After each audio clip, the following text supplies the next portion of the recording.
Humans have always fought for land, for power, for dominance. But when we fight for God, something changes. Killing becomes justified. Violence becomes righteous. When you look closely, the Crusades, the First and the Second Islamic Fitna, and the Christian civil wars reveal something far more uncomfortable about human nature. In the Bite Size today, we'll examine these three religious wars to explore the dark side of human nature. Watch the video till the end. If you are seeking clarity in the core concepts, fundamental principles, and basic beliefs of all religions, history and philosophy, you have come to the right place. Welcome to my channel, History, Religion and Philosophy Bite Size. Please don't forget to subscribe, like and share. Human history is soaked in blood. Empires have risen and fallen. Cities have burned and millions have died in conflicts that are often remembered under a single label: religious wars. The Crusades, the early Islamic civil wars, also called the Fitna, the Protestant Catholic conflicts of Europe.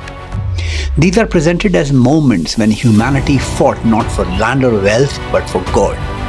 But this framing raises a deeper and more uncomfortable question. Do humans really go to war for religion, or does religion also shapes how those wars are fought and understood? Because we examine these conflicts closely, a pattern begins to emerge, one that challenges the very idea of religious wars.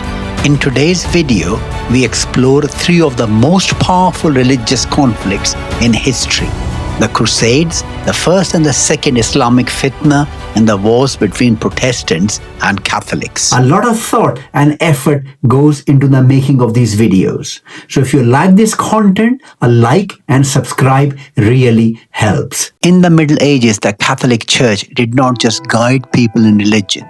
It claimed authority from the very beginning of Christianity.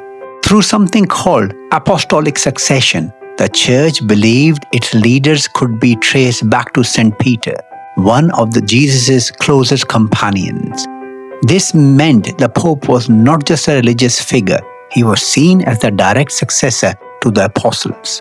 This gave the Church huge power. By the 11th century, that power was being challenged. Europe was divided into many kingdoms. Kings and rulers were becoming stronger, and they often argued with the Church over control, especially over who had the right to appoint bishops and religious leaders. At the same time, Christianity itself had split. In the year 1054, the Church broke into two, Western Catholic and Eastern Orthodox. This weakened the idea that one church could lead all Christians. So now the Pope faced a problem: a divided Christian world, powerful kings who did not always listen, and a need to bring people back under one authority. It is in this situation that the Crusades begin. In the year 1095, at a meeting in France, Pope Urban II called on Christians to go to war. He asked them to travel to Jerusalem and take it back from Muslim control. But he did not present this as a normal war. He said this was God's will. He promised that anyone who joined would have their sins forgiven. Fighting in this war was seen as a holy act. People responded in huge numbers. Knights, soldiers, and ordinary people joined. They traveled long distances, united not by country but by religion and by the authority of the Pope. For the first time in a long time, large parts of Europe are moving together under one religious leader. Even the relationship with the Byzantine Empire shows this clearly. The Byzantine emperor had asked for help against Muslim forces, but when Crusaders arrived, there was mistrust and tension. Later, during one of the Crusades, Western Christians' armies even attacked Constantinople, a Christian city. So Christians were not just fighting Muslims, they were also fighting each other. And then there is Jerusalem.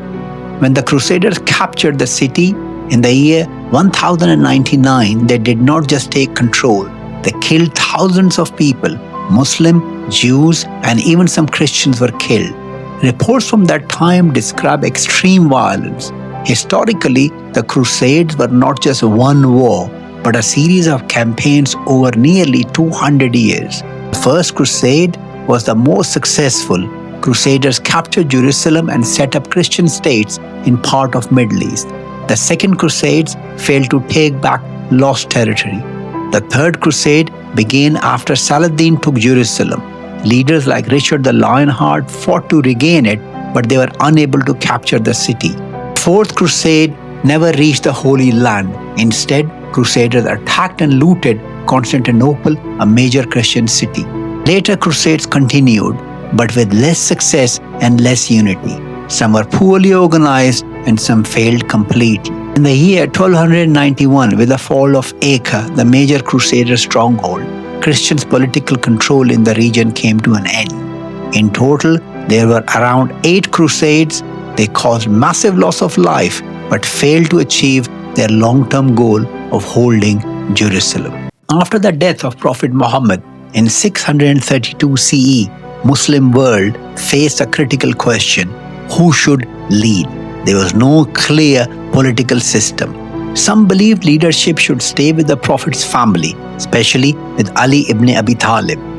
Others believed the community should choose the most capable leader. Leadership passed to Abu Bakr, Umar and Uthman, but tensions grew.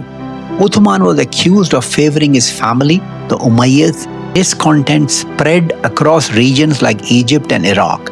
In 656 CE, Uthman was killed. This triggered the First Fitna. Ali became caliph but was immediately challenged. The Battle of Camel followed, where forces led by Aisha, Prophet's wife, opposed him. Then came Battle of Siffin against Muawiyah, the Umayyad ruler of Syria. After arbitration, a group broke away, the Kharijites. Many of them had originally been part of Ali's own supporters and had fought alongside him, but turned against him when he accepted arbitration. They rejected both sides. Ali then fought them at the Battle of Nahrawan, where he defeated them. But the conflict did not end. In 661 CE, Ali was assassinated by a Kharijite. Power shifted to the Umayyads. Then came the Second Fitna. The defining moment was the Battle of Karbala in 680 CE. Hussein ibn Ali refused to accept Yazid's rule and was killed. Over time, what began as a political dispute over leadership became a lasting religious divide, the Shias and the Sunnis. If you prefer this video in Urdu, I've created a whole Urdu version of this channel. Link is in the channel links and in description. By the 16th century, Christianity in Europe was divided. Martin Luther challenged the Catholic Church in 1517. This led to the rise of the Protestant movement. Europe split into Catholics and Protestants. At first, it was a religious disagreement, but it quickly became political. Rulers used religion to gain independence and power. Conflicts followed. In 1572, the St. Bartholomew's Day massacre saw thousands killed. The largest conflict was the 30-year War. It began as a religious war but became a political struggle. Catholic France supported Protestants against Catholic rivals.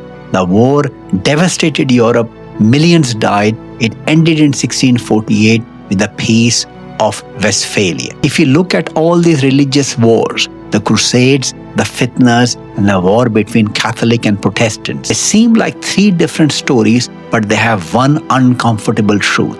Humans have always fought for power, control, and dominance, but religion did not simply stand outside these conflicts.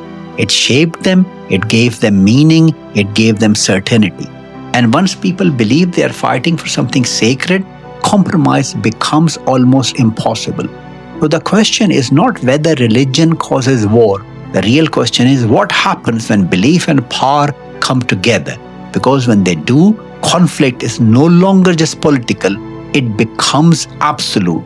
History shows us that absolute conflicts are the hardest to end. Would love to know if you have any questions or comments for this video. Thank you for watching.